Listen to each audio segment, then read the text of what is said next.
And we have a wonderful panel for this one. Eminent writers Shri Asit Mahanti, Srimati Sneha Prabha Das, Shri Sangam Jena, and Shri Chinmay Hota, who would be chairing this session.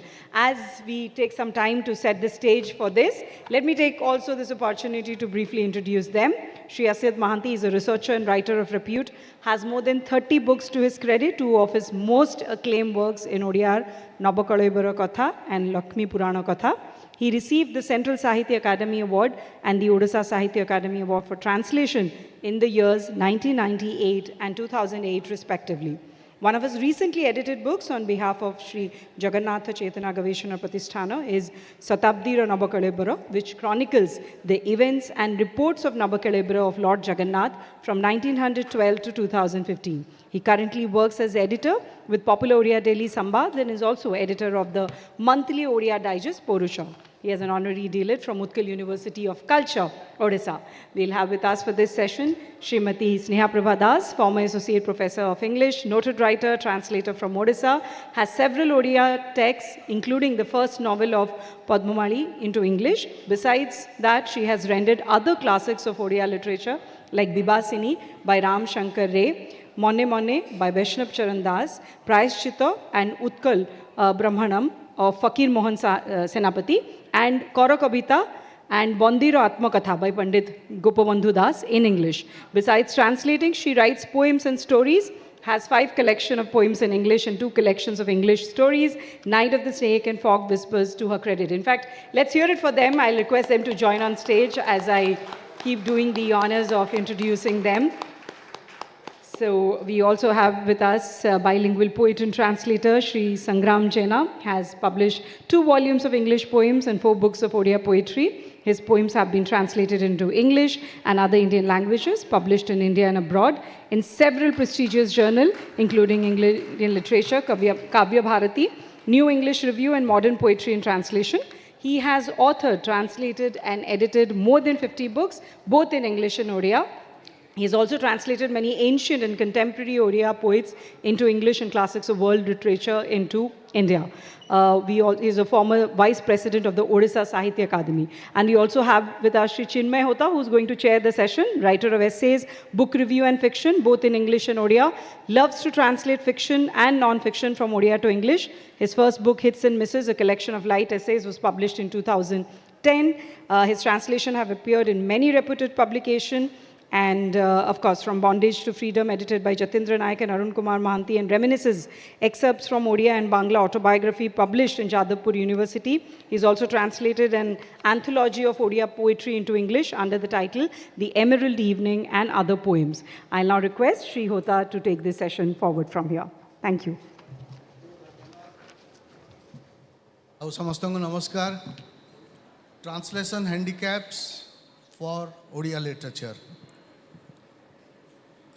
Discussion तो ओडिया रे हबो किंतु subject दिया है English रे मु आयोजिका को पचारली आपण ओडिया रे कौन कहि दियंतु से कहले आपण माने सब अनुवादक आपण मान ऊपर मु छाड़ देले आपण माने अनुवाद करिवे मु आपण प्रतिश्रुति दउची कि 40 मिनिट पर आमे यार गोटे भल अनुवाद निश्चय आपण को बाहर करके दबु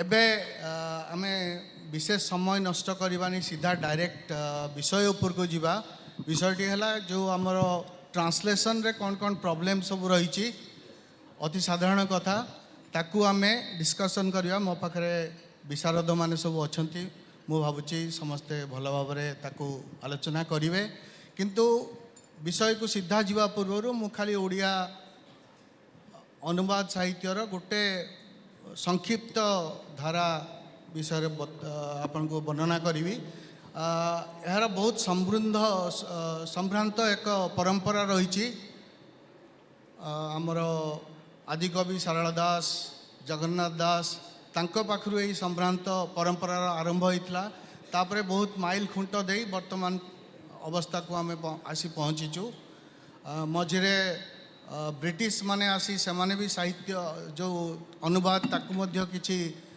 क्रम तार स्पीड भी अधिक करते किंतु ता पछरे उपनिवेशवादर कौन अस्त्र हिसाब से ताकू व्यवहार करते से जहाँ भी हो वर्तमान जगतीकरण फेज गोटे चली ଏବଂ ବର୍ତ୍ତମାନ ସମୟକୁ ଆମେ ଆଲୋଚନା କରିବା।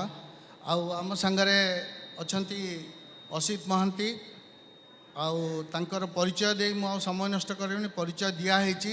କିନ୍ତୁ ଗୋଟିଏ କଥା କୁହାହେଇନି ଯେ ସେ ସାହିତ୍ୟ ପାଣିପାଗ ଉପରେ ତୀକ୍ଷ୍ଣ ନଜର ରଖିଥାନ୍ତି।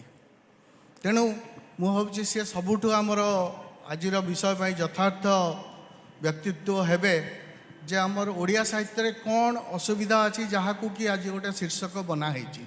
ତେଣୁ ସେ ବିଷୟରେ ମୁଁ ତାଙ୍କୁ ଅନୁରୋଧ କରୁଛି କିଛି କହିବେ। ଏଇଟା କହିଲା ବେଳେ ଓଡ଼ିଆ ସାହିତ୍ୟର ସାହିତ୍ୟିକମାନେ ବର୍ତ୍ତମାନ ସମାଜ ପ୍ରତି ଅପାଙ୍କ୍ତେୟ ହୋଇଛି ବୋଲି ସେ ଥରେ କହିଥିଲେ।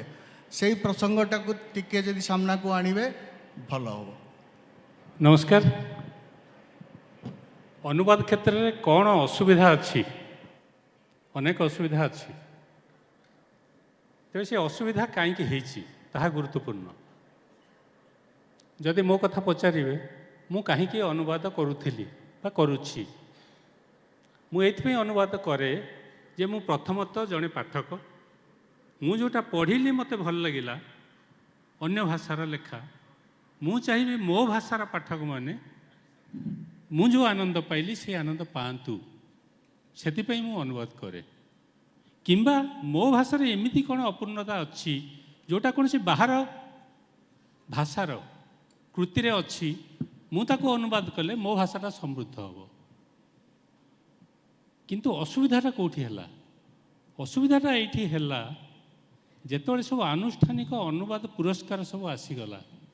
ବିଶେଷ କରି 1989ରେ ଯେତେବେଳେ କେନ୍ଦ୍ର ସାହିତ୍ୟ ଏକାଡେମୀ ଅନୁବାଦ ପୁରସ୍କାର ଆସିଗଲା, 2-3 ବର୍ଷ ପାଇଗଲା ପରେ ଅନେକ ଆରେ ସିନା ମୁଖ୍ୟ ପୁରସ୍କାରରେ ଭିଡ଼ ଅଛି, ବହୁତ ବଡ଼ ବଡ଼ ସାହିତ୍ୟିକ ଅଛନ୍ତି, ବୋଧହୁଏ ଏଇ ଗୋଟାଏ କ୍ଷେତ୍ର ଯେଉଁଠି ଆମେ ପଶିଲେ ଆମେ ସହଜରେ ପାଇଯିବୁ। ତେଣୁ ହିମାଳୟରେ ସିଏ ଚଢ଼ି ତେଞ୍ଜିଂ ନର୍ଗେ କି ଏଡମଣ୍ଡ ହିଲାରୀ ଯଦି ପତାକା ପୋତିଦେଲେ, ମୁଁ ବି ହିମାଳୟ ଚଢ଼ିବି, ପତାକା ପୋତିବି, ମୋ ନାଁ ରହିବ ମୁଁ ହିମାଳୟ ବିଜେତା, ମୋ ଅନୁବାଦ ପୁରସ୍କାର ବିଜେତା।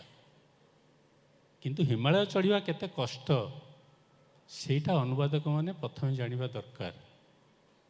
ସେଇଟା ନ ଜାଣି ଅନୁବାଦ କରିବା ଫଳରେ ଆଜି ଏଇ ପ୍ରାୟ 89 ପରଠାରୁ ପ୍ରାୟ ସିଏ 11 ବର୍ଷ ଆଉ ଇଏ 24 ବର୍ଷ, ଏଇ ଭିତରେ ଓଡ଼ିଆ ସାହିତ୍ୟରେ ଅନୁବାଦ ନାଁରେ ଅନେକ ଗୁଡ଼ିଏ ଆବର୍ଜନା ଢଳା ହେଉଛି।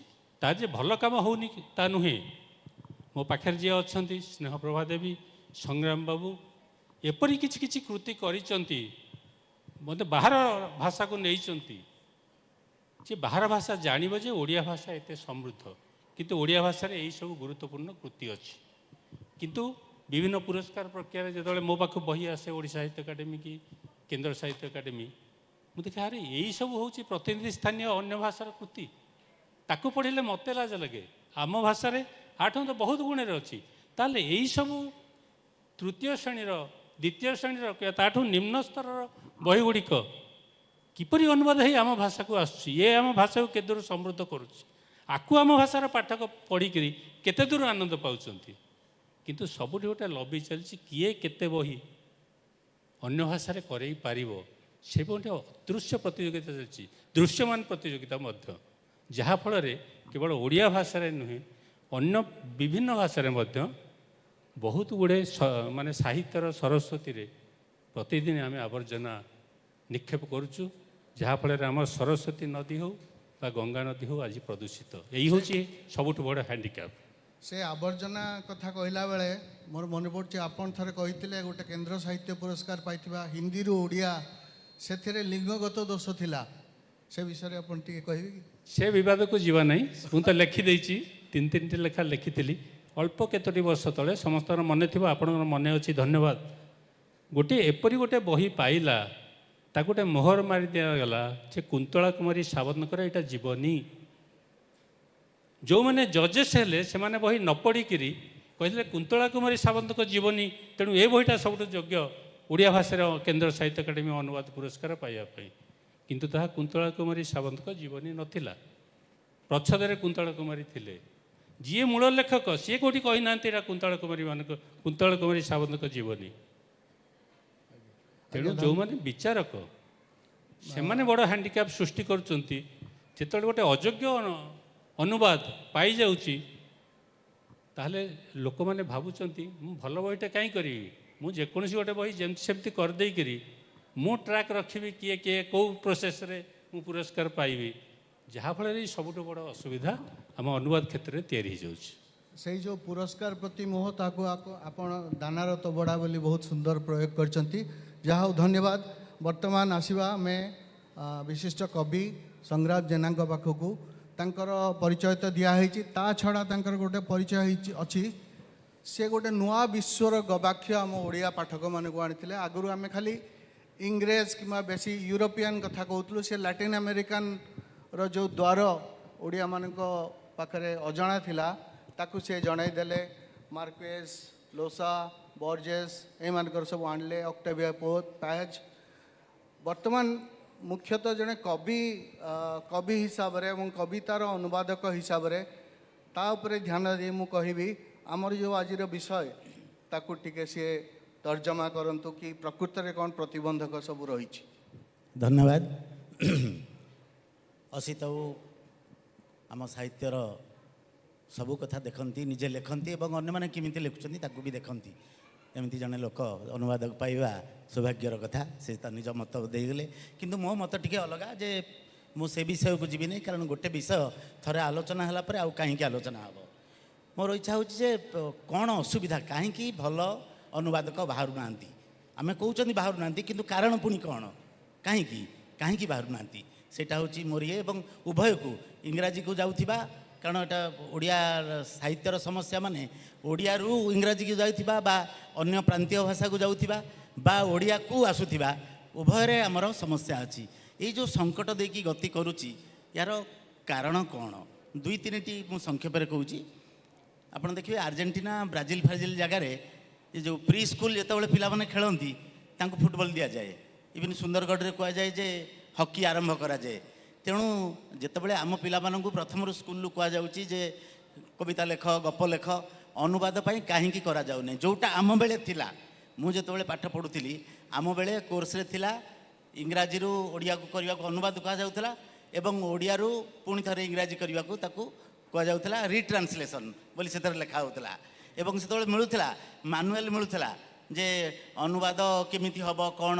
ତେଣୁ ସେଇଟା ବଡ଼ କଥା ନୁହେଁ, ପିଲା କ'ଣ ଶିଖୁଛି, ଗୋଟେ ପରିବେଶ ସୃଷ୍ଟି କରାଯାଉଥିଲା, ଗୋଟେ ଆଗ୍ରହ ସୃଷ୍ଟି କରାଯାଉଥିଲା, ଏ ଲଭ୍ ଫର୍ ଟ୍ରାନ୍ସଲେସନ୍। ଏବଂ ଯେଉଁ ବହି ମିଳୁଥିଲା ଲାଇବ୍ରେରୀ ପିରିୟଡ଼ ଥିଲା, ସେଥିରେ ଆମେ ପଢ଼ିଛୁ ଟମ କକାଙ୍କ କୁଟୀର ପଢ଼ିଛୁ, କେତେ ସବୁ ଅନୁବାଦ ପୁସ୍ତକ ପଢ଼ିଛୁ, ଆରବ୍ୟ ରଜନୀର କାହାଣୀ। ତେଣୁ ବିଶ୍ୱ ସାହିତ୍ୟ ପ୍ରତି, ଅନ୍ୟ ସାହିତ୍ୟ ପ୍ରତି ଯେଉଁ ଆଗ୍ରହ ସୃଷ୍ଟି କରାଯାଉଥିଲା ବର୍ତ୍ତମାନ ପ୍ରାୟ ନାହିଁ। ଏଇଟା ହେଲା ମୋର ପ୍ରଥମ ଇଏ। ଦ୍ୱିତୀୟଟି ହେଲା ଯେ ଯେଉଁ ବାୟୋଲିଙ୍ଗାଲିଜିମ୍ ବା ମଲ୍ଟିଲିଙ୍ଗାଲିଜିମ୍ ଯାହାକୁ କହୁଛନ୍ତି, ବହୁଭାଷିକତା, ସେଇଟା ଆପଣ ଦେଖୁଛନ୍ତି ଗାନ୍ଧୀଙ୍କ ସ୍ୱାଧୀନତା ସଂଗ୍ରାମ ବେଳେ, ତା ପୂର୍ବରୁ ସବୁବେଳେ ଗାନ୍ଧୀ ଯେଉଁ 1909ରେ ବାହାର କଲେ ଖବରକାଗଜ ବାହାର କଲେ, ସେଥିରେ 5ଟା ଭାଷାରେ ସେତେବେଳେ ବାହାର କରୁଥିଲେ। ନବଜୀବନ ବାହାରିଲା, ସେତେବେଳେ ଯେଉଁ ଲୋକ ଥିଲେ ପବ୍ଲିକ୍ ଇଣ୍ଟେଲେକ୍ଚୁଆଲ୍ସ ଥିଲେ ସେମାନେ ବହୁଭାଷିକତା ପ୍ରତି ଜୋର ଦେଉଥିଲେ। ଏବଂ ଆମର ଏଠି ବି ତାହା ହିଁ ହେଉଥିଲା। ଇଂରାଜୀ ଭଲକରି ଜାଣୁଥିଲେ, ପ୍ରହ୍ଲାଦ ପ୍ରଧାନଙ୍କ ଭଳି ଲୋକ ଇଂରାଜୀ ଜାଣିଥିଲେ, ସଂସ୍କୃତ ଜାଣିଥିଲେ, ଚିତ୍ତଭାଇଙ୍କ ଭଳି ଲୋକ 5-5ଟା ଭାଷା ଜାଣିଥିଲେ। ସେ ଆଗ୍ରହ ଆମକୁ କାହିଁକି କମିଲା? ଏବଂ ଆମେ ଯେଉଁ ସ୍ପେଶାଲାଇଜେସନ୍ କଲେ ଯେ ମୁଁ ଇଂରାଜୀ ଜାଣିଛି, ଭଲ ଭାବରେ ଇଂରାଜୀ ଜାଣିଛି, ତା ଅର୍ଥ ନୁହେଁ ଯେ ଭଲ ଓଡ଼ିଆ ନ ଜାଣିବି। ତେଣୁ ସେଇ ଯେଉଁ ଚେଷ୍ଟା, ସେଇ ଯେଉଁ ଇଏଟା ଆମର ଧୀରେ ଧୀରେ କମିଲା। କାରଣ ଅନୁବାଦର ପ୍ରଥମ କଥା ହେଉଛି ଅନୁବାଦକ ଗୋଟେ ହେଉଛି ଇଣ୍ଟରପ୍ରିଟର। ହଁ କହନ୍ତି କ'ଣ ଭାଷା ସେପଟକୁ ନିଏ, ସଂସ୍କୃତି ନିଏ, କିନ୍ତୁ ମୋ ମତରେ ଗୋଟେ ଅନୁବାଦକ ହେଉଛି ସେ ଯେଉଁ ଟେକ୍ସଟଟା, ଯେଉଁଟା ସେ ଅନୁବାଦ କହୁଛି ତାକୁ ସେ କେଉଁ ଭାବରେ ଦେଖେ। He is the final interpreter. କାରଣ ତା ନହେଲେ ରବୀନ୍ଦ୍ରନାଥଙ୍କ 10 ପ୍ରକାର ହେଉନଥାନ୍ତା, ସେକ୍ସପିୟରର 5 ପ୍ରକାର ଅନୁବାଦ ହେଉନଥାନ୍ତା। ଆପଣ ଗୋଟେ ସାଧାରଣ ଉଦାହରଣ ଦେବି, ମାଟିର ମଣିଷ ଲୀଲାଲାୟ ଯେତେବେଳେ କଲେ ତା ନାଁ କ'ଣ ଦେଲେ? The house ଅନଡିଭାଇଡେଡ୍। ସିଏ ଦେଖିଲେ ଗୋଟେ ସୋସିଓଲୋଜିକାଲ ମିନିଂ ତାର ଆଣିଲେ ଯେ ଯୌଥ ପରିବାର ଭାଙ୍ଗି ଯାଉଛି, ଏଇଥିଲା ତାଙ୍କ ଆଟିଚ୍ୟୁଡ୍। ଯେତେବେଳେ ଆମେ ତାପରେ ଆସିଲୁ ବିକ୍ରମ ଦାସଙ୍କ ପାଖକୁ, ସେ ଲେଖିଲେ ବର୍ନ ଅଫ୍ ଦି ସଏଲ୍। ତାଙ୍କୁ ଗୋଟେ ବଣ୍ଡେଜ୍ କଥା କହିଲେ, ମାଟି ସହ ମଣିଷର ଯେଉଁ ସମ୍ପର୍କ ତାକୁ ପ୍ରସ୍ପେକ୍ଟିଭ୍ ରଖିଲେ। ଯେତେବେଳେ ତା ପରବର୍ତ୍ତୀ କେ ମହାପାତ୍ର କଲେ, ପଲ୍ ସେଣ୍ଟ ପିୟର କଲେ, ତାକୁ ଲେଖିଲେ ସଲ୍ଟ ଅଫ୍ ଦି ଆର୍ଥ କଲେ। ସଲ୍ଟ ଅଫ୍ ଦି ଆର୍ଥ ଗୋଟେ ଖ୍ରୀଷ୍ଟିଆନ ଟର୍ମ, ମାନେ ଖ୍ରୀଷ୍ଟ ଯୀଶୁ ଭାବୁଥିଲେ ଯେ ବାଇବେଲର ଟର୍ମ ସେଟା, ଯେ ଯେଉଁମାନେ ଭଲ ଲୋକ ସେମାନେ ସଂସ୍ଥାପନ କରିବେ, ରଖିବେ। ତେଣୁ ସେ ବରଯୁକୁ ଗୋଟେ ଭଲ ଲୋକର କ୍ୟାରେକ୍ଟର ସେ ଭାବରେ ଲେଖିଲେ। ମାନେ ଦି ୱେ ଦ ଟ୍ରାନ୍ସଲେଟର ଆଜ୍ ଇଣ୍ଟରପ୍ରିଟେଡ୍ ଏଇଟା ହେଉଛି ବଡ଼ କାମ। ଗୋଟେ ଟେକ୍ସଟକୁ କେମିତି ଦେଖିବ, ତା ପାଇଁ ଉଭୟ ଭାଷାର ଦକ୍ଷତା ଦରକାର। ଆପଣ ଯଦି ଟେକ୍ସଟ କରିବେ ଏପାକୁ ପଢ଼ିବେ, ସେଥିପାଇଁ ତ ଯେତେବେଳେ ମୁଁ ପଢ଼ିଥିଲି ଯେଉଁ ଏଥିରେ ଯେ ମାର୍କୁଏଜଙ୍କର ଗୋଟେ ଇଣ୍ଟରଭ୍ୟୁରେ ଯେତେବେଳେ ରାବାସାଙ୍କୁ ପଚରାଗଲା ଯିଏ ତାଙ୍କର ଟ୍ରାନ୍ସଲେଟ୍ କରିଛନ୍ତି, ସେ କହିଲେ ଯେ ଆପଣ ଭଲ ଇଂଲିଶ ଜାଣିଛନ୍ତି ତ, ତାଙ୍କ ସ୍ପାନିଶରୁ କରିବେ। ସେ କହିଲେ ମୂର୍ଖ ଭଳିଆ ମୋତେ ପଚାର ନା, ତମେ ଆଗେ ପଚାର ମୁଁ ଭଲ ସ୍ପାନିଶ ଜାଣିଛି କି ନାହିଁ, କାରଣ ମୁଁ ଠିକ୍ ଭାବରେ ବୁଝିଲେ କରିବି। କାରଣ ତାକୁ ଗୋଟେ କପି ଏଡ଼ିଟର ବି କରିଦେବ, ଆପଣ ଯାହା ଲେଖିବେ କପି ଏଡ଼ିଟର ପଇସା ଦେଲେ ବି କରିଦେବ। ତେଣୁ ଆପଣ ନିଜ ଟେକ୍ସଟକୁ ନିଜର ମାତୃ ଠିକ୍ ଭାବରେ ପଢ଼ିଛନ୍ତି ବୁଝିପାରିବ ନାହିଁ। ତେଣୁ ଟ୍ରାନ୍ସଲେସନ୍ ପ୍ରଥମେ ମୂଳ ଭାଷା ବୁଝିବା ଦରକାର।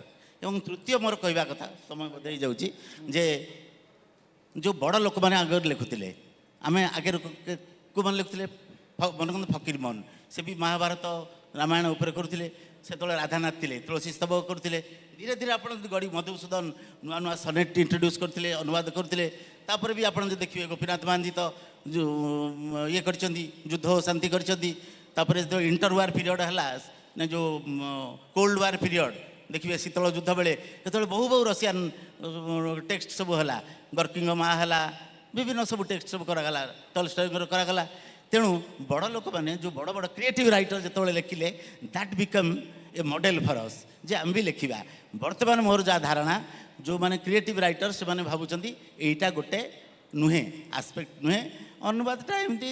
କାରଣ ମଲାବେଳକୁ ବାଲ୍ଡୁଇନ୍ ବି କରିଛନ୍ତି ନା, ଗୋପୀନାଥ ମହାନ୍ତି, ଯେଟା ତ ଇନାଗୁରେଟ୍ ହେଲା ଏବେ। ତେଣୁ ଆମର ଭ୍ୟାଲ୍ୟୁ ସିଷ୍ଟମ୍ ଭିତରେ ସେଟା ଆସୁନାହିଁ ଆଉ। ସେଟା that is the most important. ଟିକେ ଆପଣଙ୍କୁ ଇଏ କରିବି, ଆମେ ଆଲୋଚନା ଜାରି ରଖିବା। କିନ୍ତୁ ଆପଣ ଗୋଟେ କବି, ଜଣେ କବି ହିସାବରେ ଆପଣ କହିବେ କି କବିତାର ଟ୍ରାନ୍ସଲେସନ୍ କରିବା ମାନେ କଷ୍ଟକର। ଅତୀତରେ ତ ବହୁତ ଜଣ କହିଛନ୍ତି ଇଟ୍ ଇଜ୍ ଇମ୍ପସିବଲ୍, ବହୁତ ଜଣ ବି କହିଛନ୍ତି ଲଷ୍ଟ ଇନ୍ ଟ୍ରାନ୍ସଲେସନ୍ ଗୋଟେ ଫ୍ରେଜ୍ ଅଛି। କିନ୍ତୁ ଆପଣ ସେଇଟା ରାଜି କି? ନା ନା, ମୁଁ ରାଜି ନୁହେଁ। କାରଣ ମାର୍କ୍ସ କହିଥିଲେ translator is like a kidnapper. ତେଣୁ କବିତାକୁ ଟ୍ରାନ୍ସଲେଟ୍ କରିବାର କିଛି ସ୍ପେଶିଆଲ ଅସୁବିଧା ରହିଛି କି, ଯେଉଁଟାକି ଆଜିର ଓଡ଼ିଆ ଅନୁବାଦକୁ ଆମକୁ? ନା, ଅସୁବିଧା ରହିଛି, ଆଡ଼ଭାଣ୍ଟେଜ୍ ବି ରହିଛି। ଖାଲି ଅସୁବିଧା କହିକି ସେଟା ଗୋଟେ ଏସ୍କେପ୍ ରୁଟ୍, ଏଇଟା ଇମ୍ପସିବୁଲ୍। ମୋତେ ଜଣେ ଥରେ ପଚାରିଲେ କଲାବେଳକୁ ଓମ୍କୁ କ'ଣ କରିବେ? ତେଣୁ ସେସବୁ ଖସିଯିବାର ବାଟ। ଆପଣ କରିବା ମାନେ ଅନୁବାଦ କରିବେ, ଫେଥଫୁଲି କରିବେ, ଭଲକି ପଢ଼ିକି କରିବେ, ସେଇଟା ହେଉଛି ତା ବାଟ। ବାଟ ନୁହେଁ ଯେ ଏଇଟା ଗୋଟେ ଅସମ୍ଭବ କାମ, ଆମେ କେମିତି କରିବା, ଏଇଟାକୁ ଇଏ ନୁହେଁ। ଆପଣ କରିବେ, କେମିତି କରିବେ। କିନ୍ତୁ ମୁଁ ଭାବେ ଯେଉଁ କଥା ଆପଣ ପଚାରିଲେ, ଯେ ଯଦି ଗୋଟେ ଅନୁବାଦ କରିବେ କବିତାକୁ, ମୁଁ ମୁଖ୍ୟତଃ କବିତା କରେ, ଅକ୍ଟାଭିଆ ପାଜ୍ କରିଛି, ତାପରେ ନେରୁଦା କରିଛି, ବିଶେଷ କରି ବିଭିନ୍ନ ଇଏ କରିଛି। ଲର୍କା ଏବେ ମୋର ବାହାରିଲା 200 କବିତା ସେଣ୍ଟ୍ରାଲ ସାହିତ୍ୟ ଏକାଡେମୀର, ସେ ଅଲଗା କଥା। ମୋତେ କିନ୍ତୁ ଲାଗେ ଯେ ଏଇଟା କରିବା ପ୍ରୋଜ୍ଠୁ କଷ୍ଟକର, କିନ୍ତୁ ସେଥିରେ ଯେଉଁ ସ୍ୱାଧୀନତାଟା ବି ଅଛି ସେଇଟା ପ୍ରୋଜ୍ରେ ନାହିଁ। ସେମ୍ ଟାଇମ୍ କାରଣ ଆପଣଙ୍କର ଗୋଟେ ସ୍ୱାଧୀନତା ଅଛି, ଯେତେବେଳେ ଜଣେ ଆପଣ କରିବେ ସେଇ କଥାକୁ ନେଇକି କରିଦେବେ ନାହିଁ, ଯେ ଯାହା ଲେଖା ହେଇଛି ମୁଁ ତାକୁ ଅନୁବାଦ କରିବି, ତା ନୁହେଁ। ଆପଣ ତା ଅର୍ଥ ବୁଝିବେ। ମୁଁ ଯେତେବେଳେ ନେରୁଦା କରୁଥିଲି ଦେଖିଲି ଦୁଇ ପ୍ରକାର, ମେରୁଇନ୍ ଗୋଟେ ପ୍ରକାର କରିଛନ୍ତି, ତାପରେ ଫେଲଷ୍ଟିନ୍ ଆଉ ଗୋଟେ ପ୍ରକାର କରିଛନ୍ତି। କିଏ କହୁଛି ମାନେ ଇଂରାଜୀ ବି ଅଲଗା ଅଲଗା କରିଛନ୍ତି। ତେଣୁ ଆପଣ କରିବା କଷ୍ଟ। ତେଣୁ ଯେତେ ଲାଟିନ୍ ଆମେରିକାନ୍ ମୁଁ କରିଛି, ଅନ୍ୟମାନଙ୍କୁ କରିଛି, ଯେତେବେଳେ ଗ୍ରୀକ୍ କବିତା କରିଛି, ତେଣୁ କରିବା ବେଳେ ଆପଣଙ୍କର ସ୍ୱାଧୀନତାଟିଏ ଅଛି ଅଧିକା ଯୋଡ଼ିବାର। ସେଥିପାଇଁ ମୁଁ ଛୋଟ କଥାଟେ କହିଦେଉଛି ଯେ ଯେତେବେଳେ ପଚାରିଲେ ମେରୁଇନ୍କୁ ନେରୁଦା, ସେ ବହି ଫେରାଇଲେନି। ସେଠୁ କହିଲେ କ'ଣ ଆପଣଙ୍କର ଅସୁବିଧା ହେଲା, ମୋତେ ବହି କାହିଁ ଏପର୍ଯ୍ୟନ୍ତ ଫେରାଉନାହାନ୍ତି? ସେଠୁ ନେରୁଦା କହିଲେ ମୁଁ ଫେରାଇ ଦିଅନ୍ତି ଯେ ମୁଁ ତ ଯାହା କରିଛି ତୁମେ ସେୟା ଅନୁବାଦ କରିଛ, ଆଉ କ'ଣ ଅଧିକା କଲ? ତେଣୁ ଆପଣ ବୁଝନ୍ତୁ, ମାନେ ସେଥିଲାଗି ମାର୍କୁଏଜ୍ ସବୁବେଳେ କହୁଥିଲେ ମୋତେ ଇଂଲିଶରେ ପଢ଼ିବାକୁ ବେଶୀ ଭଲ ଲାଗେ ମୋ ସ୍ପାନିଶ ଅପେକ୍ଷା। ଲେଖିଛନ୍ତି ତାଙ୍କର ଟେଲିଂ ଟୁ ଲିଭ୍ ଇଟ୍, ତାଙ୍କର ଆତ୍ମଜୀବନରେ ଲେଖିଛନ୍ତି। ତେଣୁ କରିବା କଷ୍ଟ, ଏଇଟା ସତ କଥା, ମୁଁ ଅନୁମାନ କରିଛି ବହୁତ କଷ୍ଟସାଧ୍ୟ। ଏବଂ ସେଇଥିପାଇଁ ତ ଆଜିକାଲି ଯେଉଁ କଲଚର ସ୍ପେସିଫିକ୍ ଟର୍ମ, ସାଂସ୍କୃତିକ ଶବ୍ଦ ଗୁଡ଼ାକ ଇଣ୍ଡେକ୍ସରେ ଦେଇ ଦିଆହେଉଛି ତାକୁ ବର୍ଣ୍ଣନା କରି, କାରଣ ସେ ସ୍ୱାଦ ଆସିବ ନାହିଁ। ଆଗେ କୁହାଯାଉଥିଲା ଯେ ଏମିତି କରୁଛନ୍ତି ଯେ ଜଣାପଡ଼ୁଛି ଓଡ଼ିଆରେ ଯେମିତି ଲେଖା ହେଇଛି, କିନ୍ତୁ ଏବେ ତାକୁ କୁହାଯାଉନି। ଯେଉଁ ମାଟିର କରାଯାଉଛି ତାର ସ୍ୱାଦ ରହିବା ଦରକାର। ଯଦି ସ୍ପାନିଶ ବାସ୍ନା ନ ଆସିଲା ସେଥିରୁ, ଏଇଟା ଇଟାଲୀୟ କବିତା କି ଗ୍ରୀକ୍ କବିତା ବୋଲି ଆପଣ କେମିତି କହିବେ? ତେଣୁ ସେ ବଦଳିଗଲାଣି, ସବୁ ଚିନ୍ତାଧାରା ବଦଳିଗଲାଣି। ତେଣୁ କରିବା କଷ୍ଟ, ଅପେକ୍ଷାକୃତ ଗଦ୍ୟଠୁ କରିବା କଷ୍ଟ, କିନ୍ତୁ ଗଦ୍ୟଠୁ କରିବାର ସ୍ୱାଧୀନତା ବି ଅଛି। ତେଣୁ ସେଇଟା ବି ବୁଝିବା ଦରକାର। ଆଜ୍ଞା, ବର୍ତ୍ତମାନ ଆମେ ମ୍ୟାଡ଼ାମଙ୍କ ପାଖକୁ ଯିବା। ସ୍ନେହପ୍ରଭା ଦାସ, ସିଏ ବର୍ତ୍ତମାନ ବହୁତ ଆଗ ଧାଡ଼ିର ଆମର ଓଡ଼ିଆରୁ ଇଂରାଜୀକୁ ଟ୍ରାନ୍ସଲେଟର ଭିତରେ ଅଛନ୍ତି। जमती आमर हिमांशु महापात्र जतिन नायक किंबा विक्रम दास से स्तर सी बर्तमान ओडिया रु इंग्राजी को बहुत भल नोवेल कविता भी बहुत करचंती आउ किंतु सेतरे पद्ममाली ओडिशार प्रथम नोवेल टू आरंभ करिकी मैजिक रियलिज्म रो 1000 hours in refrigerator Manoj Kumar पंडाकर सबू जनर से करिचंती वर्तमान मत प्रश्न आपण जिते नोवेल ट्रांसलेट करचंती कि इंग्लिश को ट्रांसलेट करचंती आपण किछि प्रतिबंधक अनुभव करुचंती कि आम भाषागत किंबा आपण 3 मिनिट रे कहंतु आज्ञा समस्त को नमस्कार thanks for giving me 3 minutes मु ओडिया रु इंग्राजी को ट्रांसलेशन करे with all of your kind permission may I take the privilege of lapsing into English time and again because I think if I speak in English it will be understandable to most of the audience here and coming to understanding when we do translation understandability is the most significant factor in doing a translation as Sangram sir has pointed out that you interpret and then write. So a translator, while translating, the first task or first aspect he or he has to handle it is to how to make it understandable. For that, he has to understand the text he or she is going to translate and again, he has to make it understandable to the readers for whom she or he is doing that. Because we see that why do we translate? We translate to reach out or to make a connection, to connect to world literature, to world languages, to thought worlds. And how do we do that? I just skip. How do we do that? There is a specific procedure for that. We build up a communicative infrastructure so that there will be a flow of knowledge and ideas. And then what happens? What are the handicaps? Amara handicap button ame jo discussion koruche.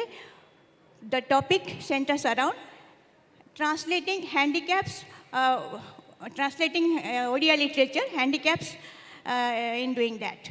So I have a small doubt translating Odia literature to which language? Because there is always a difference between translating to which language you are translating. Suppose I am translating an Odia literature into Hindi or Bengali, because they belong to the same linguistic group. They are called the Indo-Aryan language. While I am doing it into English, I am doing it to another language group that is called the Indo-European language. And then there is a lot of difficulties. The number one difficulty when I started doing translation, I faced untranslatability. So what is untranslatability? Because these two literary words, Odia and English, they stand wide apart from each other, both in, while we doing, because I have done ancient literature like Padmamali, Bibasini, Fakir Mohan. I feel they stand apart in time and space. Not only just geographically apart, but historically apart. So it becomes very difficult to capture that mood of ancientness and to transfer it to a contemporaneous area. So there are words, there are culture-specific words, there are phrases, there are idioms, which are very difficult to capture in English. And there is always the question of transferring the mood. Suppose when an Odia person gets angry, he says, so that is a nonsense word. So these nonsense words, Raja kon kahile, Raja kahile tumo munda, Padmamali, there is a word like that. So these are called nonsense words. And they are spoken just to express a certain mood. So how this mood is going to be transferred? Unless you find out an exact expression in that language, forget about equivalence, all those translation theories. From my experience, I say no translation theory works when you set out to in the practical field and sit down to translate. No translation theory works. You have to invent your own modus operandi. You have to invent your own style, your own narrative pattern to understand, interpret, and make them understandable. बर्तमान sir मु ओडिया कहबी आपण जो कहले जे कौन कौन असुविधा face कली यही सब असुविधा मोर असुविधाटा प्रथम है जो मो उत्कल भ्रमण कली जोटा ए रिसेंटली बाहर फकीर मोहन ट्रांसलेशन करवा बहुत कष्ट जो मैंने समस्ते जानते एंड सबुठ कष्ट है फकीर मोहन पोएट्री कारण फकीर मोहन जो उत्कल भ्रमणम से एते विभिन्न भाषार वर्ड अच्छी खाली ओडिया से नुह ता देहरे उर्दू अच्छी भोजपुरी अच्छी माने तेलुगु अच्छी आपण विभिन्न प्रकार वर्ड से पाइबे ताकू आम खाली ओडिया टेक्स्ट बोली नहीं ट्रांसलेशन करदेवा नुह आम जो से वर्ड गुड़ा पढ़ुचे से वर्ड बैकग्राउंड आमको देखा पड़ो तेणु से धन्यवाद मैडम आपण जो मुख्यतः आपण भाषागत असुविधा कथा कहले जोटा कल्चरल मध्य आमर सांस्कृतिक मध्य से जहाँ भी हो मैडम को कथारू जना पड़ला अनुवाद एक सहज कला नुहे यही कथा को समर्थन करी मु गोटे पुराणा कथा कहबी टैगोर मध्य ट्रांसलेशन करने चेष्टा करते किछि दिन पर तांकर मोहभंग हो गला एवं से बंद करदेले सी ये जो स्वाधीनता कथा कहते अनुवादक स्वाधीनता नवा कथा से बहुत स्वाधीनता नहीं गले गोटे शाहजहान बोली गोटे कवितार से निजर कविता ताको इंग्राजी रे ट्रांसलेट करते 151 धाड़ीर बंगाली मूल लेखा को तांकर 17 लाइन रे सरीगला से कहले नाई मुझे कम आउ करी बंद करदे जहाँ भी हो बर्तमान आम असुविधा विषय रे बहुत कथा जानिलु बर्तमान आम यार किसी समाधान अच्छी कि जो आम प्रतिबंधक गुड़क फेस करें हटई पारिबा कि पुणी आम आसवा आमर द्वितीय पर्याय को असित बाबू को अनुरोध करी तांकर कौन सी मौलिक से दे पारे आमको दिग्दर्शन आम बहुत खुशी हेबू देखो असुविधा हटेया हेले केते गोटे व्यवस्थागत कार्यक्रम नवाक पड़ो सुखर कथा एबे जो नुआ सरकार ओडिशा रे आछंती से घोषणा कर गोटे अनुवाद एकाडेमी प्रतिष्ठा करेंगे ठीक अच्छे बहुत भल कथा किंतु प्रकृत में भल अनुवादक तैयारी हेबे महाविद्यालय और विश्वविद्यालय मानकरू किंतु महाविद्यालय और विश्वविद्यालय मानकरे एटी ट्रांसलेशन स्टडीज नहीं मुझे तो रेभेन्सा आज दिन यूनिवर्सिटी से दिन कॉलेज थिला पढ़ुली से ओडिया एम ए अनुवाद गोटे पेपर थिला गोटे गोटे बही अनुवाद करिवो एवं ता बाबद 100 पृष्ठार गोटे मध्य आलोचना लिखिवो पेपर 1 पेपर 2 सेठी किसी लोक बाध्यबाधकतार ट्रांसलेशन नहीं अनुवाद करने भितर सी अनुवाद करिवार किछि कला कौशल शिक्षा करथिले किंतु कौन सी विश्वविद्यालय एवं से कथाटी नहीं ताहा प्रथम करिया पड़ो जहाँफल नुआ अनुवादक बाहर महाविद्यालय स्तर विश्वविद्यालय स्तर द्वितीय कथा हूँ ओडिशारू केमती भल कृति गुड़िक बाहर को जीव बाहर भल कृति गुड़िक ओडिशा को आसब मु तो प्रथमे कहीदे कौन असुविधा होची जहाँफल केदरू निकृष्ट मानर कृति विभिन्न भाषा जाकि पशुची मु गोटे छोटिया उदाहरण देकर सारी लंबा करी ना कारण अन्य 2 जन पुणी अच्छा कन्नड़र गोटे अति उल्लेखनीय कृति हूँ बच्चन कविता गुड़िक से माने गोटे दिन निष्पत्ति नेले जे आमर बच्चनटा भारत वर्षर 24टा भाषा अनुदित हम से प्रोजेक्ट नेले विभिन्न भाषार ट्रांसलेटर को डाकिले इंटरव्यू कले नियुक्त कले ओडिशा रे प्रवासिनी महाकूड़ सूर्य मिश्र कले ओडिया रे बाहरला एवं अन्य 24टी भाषा रे बाहरला सेमती तामिल तिरुकुराल अति उल्लेखनीय कृति से माने निष्पत्ति नेले जो सेंटर ऑफ एक्सेलेंस शास्त्रीय मान्यता पाइला परे तिरुकुराल को सब भाषा रे करिवे तिरुकुराल सब भाषा रे अनुदित हैला प्रधानमंत्री दिल्ली रे उद्घाटन कले आम ओडिशा साहित्य एकाडेमी पक्षरु सेपरी प्रोजेक्ट किसी पर्यंत निया जाय नाही आमर कौन किसी एमती कृति ना कि ଯାହା 24ଟା ଯାକ ଭାଷାକୁ ଯିବ। ଏଇ କଥା ଗୁଡ଼ିକ ଆମେ କଲେ ଆମ ଭାଷାର ଭଲ ଭଲ କୃତି ବାହାରକୁ ଯିବ। ଯେଉଁ ଓଡ଼ିଆ ଆଇଡେଣ୍ଟିଟି କଥା ଭାଷାକୁ ନେଇ ଗୋଟେ ସେସନ୍ ମଧ୍ୟ ଥିଲା। ପ୍ରକୃତ ଓଡ଼ିଆ ଆଇଡେଣ୍ଟିଟି ଭାଷାକୁ ନେଇକରି ସେତିକି ବେଳେ ହେବ ଯେତିକିବେଳେ ଭଲ କୃତି ଗୁଡ଼ିକ ଭାରତବର୍ଷର ଅନ୍ୟ ଭାଷାମାନଙ୍କୁ ଯିବ ଆଉ ପୃଥିବୀର ଭାଷାକୁ ମଧ୍ୟ ଯିବ। କିନ୍ତୁ ସେପରି ଉଦ୍ୟମ ହେଉନାହିଁ, ଯାହାଫଳରେ ଭାଷାକୁ ନେଇ ଯେଉଁ ଅସ୍ମିତା କଥା ଆଜିକୁ ଦିନରେ କୁହାହେଉଛି ପ୍ରକୃତ ସେଇଟା ପ୍ରତିଷ୍ଠା ହୋଇପାରୁନି। ତେଣୁ ତାକୁ ମଧ୍ୟ କରିବାକୁ ପଡ଼ିବ ଏବଂ ଅନୁବାଦ ଏକାଡେମୀ ଯାହା ପ୍ରସ୍ତାବିତ ଅଛି ତାକୁ ମଧ୍ୟ କରି କିପରି ବାହାର କୃତି ଗୁଡ଼ିକ ଆମ ଭାଷାକୁ ଆସିବ ଏବଂ ଆମ ଭାଷାର କୃତି ଗୁଡ଼ିକ ଯେମିତି ବାହାରକୁ ଯିବ ସେ ଦିଗରେ ଆମକୁ ବ୍ୟବସ୍ଥା କରିବାକୁ ପଡ଼ିବ। ଆମେ ବ୍ୟକ୍ତିଗତ ଭାବେ ଯେଉଁମାନେ କରୁଛୁ ସେମାନେ ମଧ୍ୟ ସେଇଟାକୁ ମନ ଭିତରେ ରଖିକିରି କେଉଁ ବହିଟି ମୁଁ ଅନୁବାଦ କଲେ ଆମ ଭାଷା ସମୃଦ୍ଧ ହେବ କିମ୍ବା ଆମର କେଉଁ ବହି ଇଂରାଜୀ କିମ୍ବା ବଙ୍ଗଳା କି ହିନ୍ଦୀ କି ଅନ୍ୟ ଭାଷାକୁ ଗଲେ ଆମ ଭାଷାର ଏକ୍ସେଲେନ୍ସଟା ଅନ୍ୟ ଭାଷାଭାଷୀ ଜାଣିପାରିବେ। ସେ ଦିଗରେ ଆମ ନିଜ ଉପରେ ଗୋଟେ ଅଙ୍କୁଶ ତିଆରି କରିବାକୁ ପଡ଼ିବ, ନିଜକୁ ବହୁତ ବାଛିକିରି ସେଗୁଡ଼ା କରିବାକୁ ପଡ଼ିବ। ଏହା ହେଲେ ପରିସ୍ଥିତି ବଦଳିବ ବୋଲି ମୁଁ ଆଶା କରୁଛି। ଧନ୍ୟବାଦ। ଧନ୍ୟବାଦ।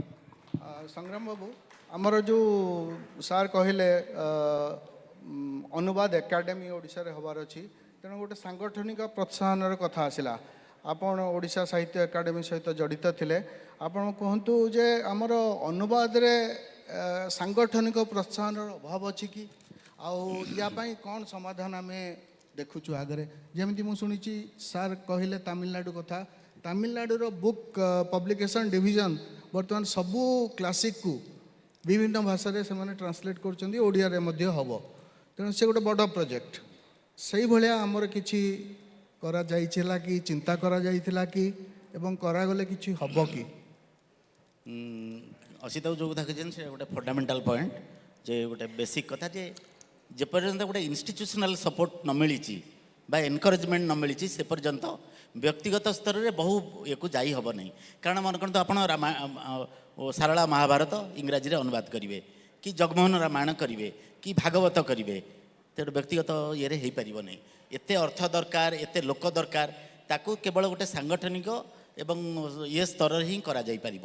ଯଦି ସାହିତ୍ୟ ଏକାଡେମୀ ଆଜି ପର୍ଯ୍ୟନ୍ତ ନ କରିପାରିଛି ସେଇଟା ତା'ର ଫେଲିଓର, କିନ୍ତୁ ହିନ୍ଦୀରେ କରାଯାଇଛି, ସାହିତ୍ୟ ଏକାଡେମୀ କରିଛି ଏବଂ ମୁଁ ଆଶା କରୁଛି ଯେଉଁ ଏକାଡେମୀ ଆମର ତିଆରି ହେବ ସେଥିରେ ଏଗୁଡ଼ିକ ପ୍ରଥମେ ପ୍ରାୟୋରିଟି ଦିଆଯିବ। ତେବେ ଏତିକି କଥା ମୁଁ ଆପଣଙ୍କୁ କହିପାରେ ଯେ ସାହିତ୍ୟ ଏକାଡେମୀରେ ଯେଉଁ 15-20ଟି କ୍ଲାସିକ୍ସ କରାଯାଇଛି ଏବଂ ସେଥିରୁ ସ୍ନେହପ୍ରଭା ମ୍ୟାଡ଼ାମ୍ ବି ଗୋଟେ କରିଛନ୍ତି, ଯେଉଁ ଆମର ଓଡ଼ିଆ ଭାଷାର ପ୍ରଥମ ଇଏରୁ ଆରମ୍ଭ କରିକି ନାଟକ ହେଉ, ମନେ ମନେ ହେଲା, ଅମଡ଼ା ବାଟ, ଯେଉଁ ସବୁ କରାଯାଉଛି କିଛି କିଛି 15ଟି କବିତା, ସେମିତି କିଛି ରାଧାନାଥଙ୍କର କିଛି କବିତା 2ଟି ଏସବୁ କରାଯାଇକି ଏବଂ ତା ପ୍ରକାଶ ଅଭିମୁଖେ ରହିଛି। ସବୁଠୁ ବଡ଼ କଥା ହେଲା ଯେ ଆମେ କାହିଁକି ଏତିକି କରିବା, ତେଣୁ ତା ପାଇଁ ଗୋଟେ ଟ୍ରେନିଂ ଦରକାର। କ'ଣ କରିବା ଅଲଗା କଥା, କିନ୍ତୁ ପୁଣି ଭବିଷ୍ୟତରେ ଗଢ଼ିବା ନା। ଆମେ ଯଦି ଖାଲି କହିବା ଯେଉଁ ଏକ୍ଜିଷ୍ଟିଂ ଲୋକ ଅଛନ୍ତି, ଅସିତ ଅଛନ୍ତି, 20 ଜଣ ଆପଣଙ୍କ ଭିତରୁ ଅଛନ୍ତି, ଆମେ ଏତିକି କରିଦେବା, କିନ୍ତୁ ପରବର୍ତ୍ତୀ କାଳରେ କ'ଣ ହେବ? ତେଣୁ ଯେତେବେଳେ ପ୍ଲାନିଂଟା ହେବ ସେଟା ଗୋଟେ ପ୍ରସ୍ପେକ୍ଟିଭ୍ ପ୍ଲାନିଂ ହୁଏ।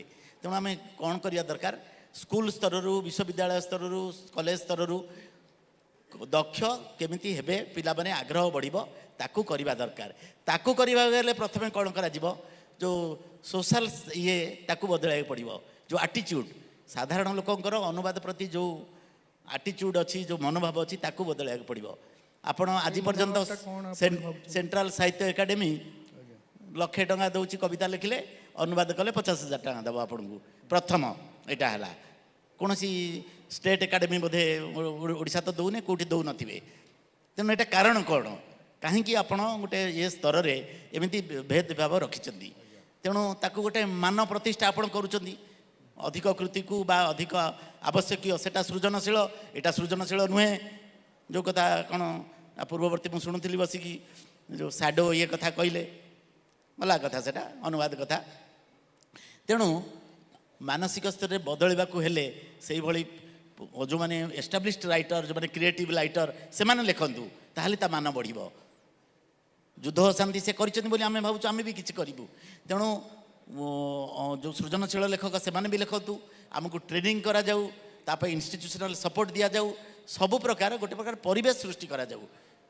ଆର ଥରେ जो सारामागो पाइते जितेबाला 1998 पर बने अच्छी नोबेल पुरस्कार पाइते तो अक्टोबर द्वितीय गुरुवार रे डिक्लेयर हुए जो कलिकता फेस्टिवल है मु गला बेलू ताक बहिर अनुवाद मु देखिली सेठी 3 मास भितर से सारामागो अनुवाद कर सारी तेणु से जो आमर आलोचना हो वर्कशॉप विभिन्न हो खाली पढ़े देले हम नहीं किमिति अनुवाद करवा तापर बहुत समय आमर पड़ोची अनुवादर कला अनुवाद कौन कौन रहा उचित से नुहे से गुड़ा पढ़ा विशेष किसी आवश्यक नहीं जन अनुवाद कविता कौन कले लिखा जाए कौन आप लिखुं आप कविता लिखुं घरे बसिकी तेणु जी ट्रेनिंग दवा कथा मिनिमम ता करा जाऊ एवं वर्कशॉप बहुत करा जाऊ पियर ग्रुप मन आप लिखिले मुझे देखिली तेणु से जो एनालिसिस ताकू करा जाऊ गोटे एमती गोटे सांस्कृतिक स्तर में करा जाऊ जे जहाँ फल कि सरकार करंतु व्यक्तिगत उद्यम हो जे अनुवाद प्रति लोकंर श्रद्धा बढ़ एवं दक्ष अनुवादक आसबे